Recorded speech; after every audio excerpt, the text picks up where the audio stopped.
একদম পরিবেশ যত বেশি চালাবেন, সাইকেল চালালে কি হয় মানসিক চিন্তা বের হয়।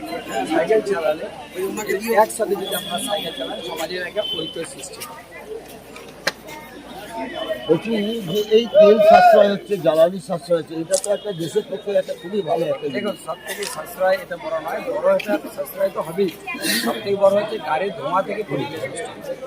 তার থেকে বড় যদি আমরা সাইকেল চালাই তাহলে পরিবেশ আমাদের ভালো যা থাকে। সামনে যা, সামনে যা, সামনে যা। এই আমাদের সমাজ সুস্থ থাকে, পরিবেশ সুস্থ থাকে। আমি তুলে দিচ্ছি, যা। সাইকেল যত বেশি আমরা ব্যবহার করবো তত বেশি আমরা একটু চালিয়েছি সাইকেল?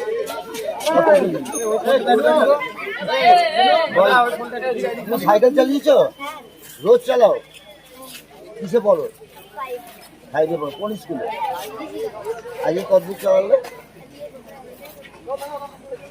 ভালো লাগলো? ভালো লেগেছে? কি নাম তোমার? তো সেই কর্মসূচিতে অংশগ্রহণ করেছিলেন, উদ্বোধন করেছিলেন আমাদের কাটোয়ার মাননীয় এমএলএ সাহেব এবং কাটোয়ার এসডিপিও সাহেব এবং তার সমস্ত পুলিশ প্রশাসনের টিম। এছাড়া কাটোয়ার বিভিন্ন স্কুলের থেকে যে সক্রিয়ভাবে অংশগ্রহণ করেছিলেন এআই সাহেব এবং সমগ্র কাটোয়াবাসীর যারা জনগণ এখানে অংশগ্রহণ করেছিলেন, তাদের প্রত্যেককে আমার তরফ থেকে ধন্যবাদ।